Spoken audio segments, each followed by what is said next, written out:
invite our students to perform a wonderful skill. मोअज़्ज़िज़ हज़रात, जुबान एक बहुत खतरनाक चीज़ है। ये वही जुबान है जो झूठ बोलती है, ये वही जुबान है जो गाली देती है, ये वही जुबान है जो ग़ीबत करती है, और ये वही जुबान है जो चुगलखोरी करती है। इसीलिए नबी करीम सल्लल्लाहु अलैहि वसल्लम ने इससे हिफाजत की तलकीन फरमाई है।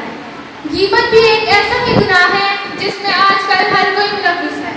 जैसे कि मर्द हो या औरत, बूढ़ा हो या बच्चा, जाहिल हो या आलिम, हर कोई इस गुनाह में मुलव्विस है। तो आज हम हज़रात आप सबके सामने एक ड्रामा पेश करने जा रहे हैं।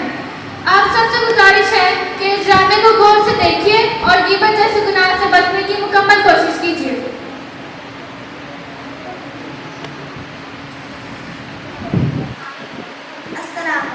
वालेकुम सलाम। बड़े दिनों बाद चक्कर लगाया है, आओ बैठो। अरे ये बहन कौन है? ये माहीन है, भावलपुर से आए हैं। दीन की काफी तालीम रखती है माशाल्लाह, कुछ अर्से तक यहीं पे रहेंगे। अरे बातों में खैरियत मालूम करना ही भूल गई। खैरियत से हो? कैसी खैरियत, बस जी रही हूँ ऐसे जैसे, एक दिन तो दुनिया से चले ही जाना है। अरे बहन, अल्लाह ने तुम्हें इतना कुछ दिया है, शादोबाद घर है, बेटे की अच्छी नौकरी है, और तो और चांद जैसी खिदमत करने वाली बहू है, और क्या चाहिए तुम्हें? खामोश रहो, मेरा मुंह ना खुलवाओ। कैसा बेटा, कैसी बहू, इन्हें तो बूढ़े लोगों की तबीयत का अंदाजा ही नहीं है कि किस हाल में है, क्या खा रहे हैं, तबीयत भी ठीक है कि नहीं, कुछ फिक्र नहीं। बस हमें तो अपने सर का बोझ समझते हैं और सोचते हैं कि जल्द कैसे छुटकारा पाएगा। और बहू रानी, उसका तो पूछो ही मत। नवाबजादी की सुबह ही दोपहर होती है, सारा दिन सोती रहती है, ना कोई घर का काम, ना सफाई, ना सलीका, कुछ भी नहीं। ये सब कुछ ना बड़ों के सिखाने से आता है। लगता है इसके बड़ों ने इसकी तरबियत नहीं की। बड़ी हैरत की बात है। और क्या बताऊं बहन, जब अपने मेके से कोई आ जाए तो उसकी खिदमत में पीछे पीछे चली जाती, और जब हमारा कोई आ जाए तो कुछ भी नहीं करती। नाटक शुरू हो जाता कि सर में दर्द है, बाजू में दर्द है, पाँव में दर्द, घुटने में दर्द, यहाँ दर्द, वहाँ दर्द, दर्द हो तो मसला, ना हो तो फिर भी मसला, तबीयत नहीं ठीक, ये नहीं ठीक, उफ। और खाने का तो पूछो ही मत। अच्छी चाय पी में ऐसा हो गया है, अब तो खुद उठकर बनानी पड़ती है। और खाना तो ऐसा बनाती है कि देखकर खाने को दिल ना करे। अल्लाह माफ करे, सारा रिस्क बर्बाद। भला पैसे को सब दरख्तों पे उगते हैं, और मैके चली जाए तो वहाँ पे माँ के बल्लों के साथ बनकर रह जाती है, आने का नाम ही नहीं लेती। तुम्हारी बहू इतना कुछ करती है तो मुझे कुछ कहती क्यों नहीं? बस कर बहन, मैं तो बोल बोल के थक गई। जरा सा आपको कुछ कहो तो हमारे शहजादे के माथे में बल नजर आने लग जाते हैं। इस वजह से खामोशी से खून का खून पी के बैठ जाती हूँ। बातों में तुम्हें चाय का ही पूछना भूल गई। चलो मैं किचन में सब्जियां रखती हूँ, तुम्हें चाय दूंगा।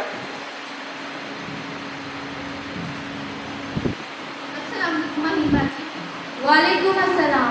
अस्सलाम वालेकुम। वालेकुम अस्सलाम। कैसी हो इब्राहिम? आओ बैठो। मैं ठीक हूँ, आप सुनाए कैसी हैं? मैं ठीक हूँ भी और नहीं भी। अरे कैसे दरमियान की बात की है आपने? क्या बताऊँ, जब तक सास का साया सर पर मुसल्लत है तब तक चैन कहाँ। अरे आप तो बहुत खुशकिस्मत हैं कि आपके सर पर सास का साया मौजूद है। मराहिब, कहाँ की खुशकिस्मती? वो औरत भी कैसे चैन से रह सकती है जिसकी मेरी जैसी सास हो? आप अपनी सास से इतना परेशान क्यों हैं? वो सास एक परेशानी का घर है, हर वक्त नाक चढ़ाए मुसल्लत रहती है। मैं ना खाना खाऊं तो मसला, मैं सो जाऊं तो मसला, मैं उठ जाऊं तो मसला, मैं बैठूं तो मसला, मैं कुछ भी करूं तो मसला। अब तुम खुद ही बताओ मैं इसे क्या कह सकती हूँ। खैर, मेरा दर्द छोड़ो, अपना बताओ। अरे क्या बताऊँ मैं आपको, मुझे तो ज़रा भी चैन नहीं है। मेरी जो तलाकशुदा नंद है दिन रात मेरा सर खाती रहती है। अभी मैं सुबह किचन में जाती ही हूँ तो मेरे पीछे आ जाती है, और फिर उसके लिए भी खाना बनाना पड़ता है। अब आप ही बताएं मैं क्या करूँ? अच्छा, अरे ये कौन है, मैं तो इनका पूछना ही भूल गई। ये माहीन भाजी है, भावलपुर से आई हैं। दीन की काफ़ी तालीम रखती है माशाल्लाह। माफ करिएगा, मैं बातों बातों में आपका पूछना भूल गई। नहीं, कोई बात नहीं। अरे माही, तुम अभी तक किन्हीं के साथ बैठी हो? आए बैठे।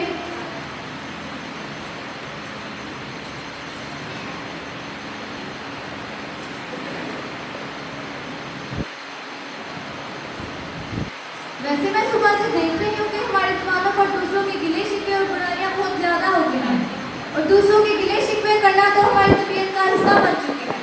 अल्लाह हमें हिदायत दे, आमीन। ये बात तो हर में बहुत आम हो गई है कि जहाँ दो चार लोग जमा हो जाए वहाँ दूसरों की बुराइयाँ करना शुरू कर देते हैं। और ये जो सारी गुफ्तगू आप कर रहे थे वो गीबत कहलाती है। गीबत कैसी? हम तो जो कह रहे हैं वो सच है। अरे मेरी बहनों सुनो तो सही, किसी के पीठ पीछे इसकी बुराई करना गीबत कहलाता है। और अगर कोई ऐसी गीबत की जाए जो इसमें मौजूद ना हो तो ये बुहतान है, और ये दोनों ही बहुत बड़े गुनाह हैं।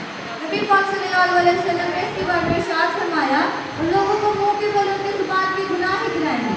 कुरान मजीद में भी इरशाद वाले ताला है, और क्या तुम में से कोई अपने मुर्दा भाई का गोश्त खाना पसंद करेगा? क्या तुम्हें इससे घिन नहीं आएगी? हमें ये गुनाह देखने में बहुत मामूली नजर आता है, लेकिन हम इसके नुकसान का अंदाजा बिल्कुल भी नहीं लगा सकते, और इससे हमारी आखिरत खराब होने में कोई शक नहीं है। इससे हमारी आखिरत क्यों बर्बाद हो सकती है? क्योंकि क़यामत वाले दिन हमारी नेकियां उसको दे दी जाएंगी, और उसके गुनाहों का सजा हमारे पीठ के पीछे डाल दिया जाएगा। अरे मेरी प्यारी बहन, तुम्हारी गुफ्तगू सुन के मुझे अंदाजा हुआ कि मैं कितने बड़े गुनाह में मुब्तला थी। उतने बड़े गुनाह को ताइफाइश का जरिया समझती थी।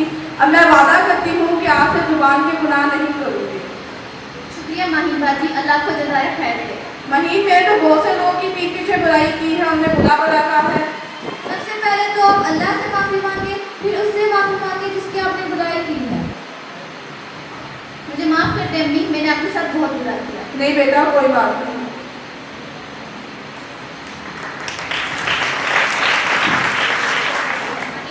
और इसका अंजाम भी बहुत बुरा होता है, इसलिए इस्लाम में से बचने की तालीम दी गई है।